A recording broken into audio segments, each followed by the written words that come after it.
Shalom bagi kita semuanya. Firman Tuhan untuk kita hari ini dari Galatia pasal 1. Salam. Dari Paulus, seorang rasul, bukan karena manusia, juga bukan oleh seorang manusia, melainkan oleh Yesus Kristus dan Allah Bapa yang telah membangkitkan Dia dari antara orang mati. Dan dari semua saudara yang ada bersama-sama dengan aku kepada jemaat-jemaat di Galatia. Kasih karunia menyertai kamu dan damai sejahtera dari Allah Bapa kita dan dari Tuhan Yesus Kristus yang telah menyerahkan dirinya karena dosa-dosa kita untuk melepaskan kita dari dunia jahat yang sekarang ini menurut kehendak Allah dan Bapa kita.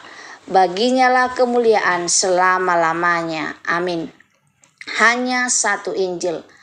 Aku heran bahwa kamu begitu lekas berbalik daripada Dia yang oleh kasih karunia Kristus telah memanggil kamu dan mengikuti suatu Injil lain yang sebenarnya bukan Injil.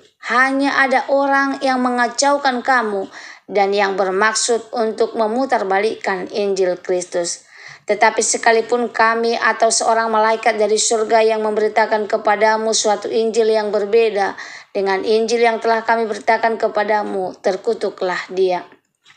Seperti yang telah kami katakan dahulu, sekarang kukatakan sekali lagi, jikalau ada orang yang memberitakan kepadamu suatu Injil yang berbeda dengan apa yang telah kamu terima, terkutuklah dia. Jadi bagaimana sekarang? Adakah ku cari kesukaan manusia atau kesukaan Allah? Adakah ku coba berkenan kepada manusia? Sekiranya aku masih mau mencoba berkenan kepada manusia, maka aku bukanlah hamba Kristus. Bagaimana Paulus menjadi rasul? Sebab aku menegaskan kepadamu, saudara-saudaraku, bahwa Injil yang kuberitakan itu bukanlah Injil manusia, karena aku bukan menerimanya dari manusia dan bukan manusia yang mengajarkannya kepadaku, tetapi aku menerimanya oleh pernyataan Yesus Kristus. Sebab kamu telah mendengar tentang hidupku dahulu dalam agama Yahudi. Tanpa batas aku menganiaya jemaat Allah dan berusaha membinasakannya. Dan di dalam agama Yahudi aku jauh lebih maju dari banyak teman yang sebaya dengan aku di antara bangsaku, sebagai orang yang sangat rajin memelihara adat istiadat nenek moyangku. Tetapi waktu Ia yang telah memilih aku sejak kandungan ibuku dan memanggil aku oleh kasih karunia-Nya, berkenan menyatakan anaknya di dalam aku, supaya aku memberitakan Dia di antara bangsa-bangsa bukan Yahudi, maka sesaat pun aku tidak minta pertimbangan kepada manusia. Juga aku tidak pergi ke Yerusalem mendapatkan mereka yang telah menjadi rasul sebelum aku, tetapi aku berangkat ke tanah Arab dan dari situ kembali ke Damsyik. Lalu 3 tahun kemudian aku pergi ke Yerusalem untuk mengunjungi Kepas, dan aku menumpang 15 hari di rumahnya. Tetapi aku tidak melihat seorang pun dari rasul-rasul yang lain kecuali Yakobus, saudara Tuhan Yesus. Di hadapan Allah kutegaskan, apa yang kutuliskan kepadamu ini benar, aku tidak berdusta. Kemudian aku pergi ke daerah-daerah Syria dan Kilikia, tetapi rupanya tetap tidak dikenal oleh jemaat-jemaat Kristus di Yudea. Mereka hanya mendengar bahwa Ia yang dahulu menganiaya mereka sekarang memberitakan iman yang pernah hendak dibinasakannya, dan mereka memuliakan Allah karena aku. Shalom buat kita semuanya. Renungan untuk kita hari ini dari Galatia pasal 1 ayat 1 sampai 24. Injil yang sejati dan hidup yang diubahkan. Surat Galatia ditulis Paulus dalam nada yang sangat tegas, bukan karena marah tanpa alasan, tapi karena Injil sedang diputarbalikkan. Jemaat Galatia mulai meninggalkan kasih karunia Kristus dan mengikuti Injil lain yang sebenarnya bukan Injil. Paulus ingin menegaskan satu kebenaran penting, keselamatan hanya oleh kasih karunia Allah melalui Yesus, bukan oleh usaha manusia. Yang pertama, ayat 1-5, Injil berasal dari Allah, bukan dari manusia. Paulus membuka surat ini dengan menegaskan bahwa ia adalah rasul bukan karena manusia, tetapi karena Yesus Kristus sendiri. Injil yang ia beritakan bukan hasil pemikiran, tradisi atau logika manusia, melainkan kehendak Allah. Yesus telah menyerahkan dirinya karena dosa-dosa kita, melepaskan kita dari dunia jahat ini, melakukan semuanya menurut kehendak Allah Bapa.